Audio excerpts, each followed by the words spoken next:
जय जगन्नाथ बंधुगण मो ब्लॉग रे आपन को आउथरे स्वागत जनाऊँगी। ये भाई माने जीवन काल भितरे चिंता बहुत अड़ुआ जिनस माने चिंता भाई चिता समान थरे जदि मनरे हृदय रे जेकोसी यदि चिंता जदि जीवन रे थरे आसी जाइए भाई बुद्धि थाउ थाउ बाट बणा आपन को आसुथिले भी आसबनी किसी माने इक्वल टू विफल हे। तो चिंताटा आसे कौटू चिंताधारा मुझा तो केवे कहबिनी जे चिंताधारा भल रखिले आपण सागर भल हम, चिंताधारा खराब रखिले खराब हो, यहाँ मुझे कहबिनी कौन पाई ना जमती घटना घटवा आगु जना न था चिंता आसवा आगु भी जना न था जे आम भविष्य आ कौन सी मनीष जाशुणी केवे सेठी पड़ेनि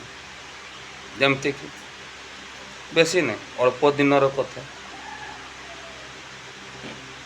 हीरो थी आज जीरो अच्छी आगु मो जीवन में जहाँ सब घटी आसी घटूला कि जहाँ भी थिला सब मो नॉलेज रे थिला किंतु आज मुझे एमती परिस्थिति रे पड़ी जे वर्तमान आ भविष्य दुईटा जाक अंधार रे अच्छी बहुत बड़ चिंतार विषय किंतु एक सब जानुवा शुणुवा सत्वे भी मु निजर पेशेंस रखिकी खाली एकटा ही कथा कहबी निजर अनुभूति को ये शेयर करुच्ची जे भाई मनुष्य जीवन तो एमती रे बहुत कष्ट तो से कष्ट सही की केमती पार हेई हबो भाई मते भी जना नहीं केमती हेई हबो आ जीवन तो गोटे संघर्ष ताको सामना करिया पड़ो आउ सीधा कथा भाई भगवान जदि सांगरे अछंती ता दुनिया रे सब जिनस आपण सफल आ सांगरे केमती अछंती जदि आपण मन रे दया अच्छी भावना अच्छी भल पाइबा अच्छी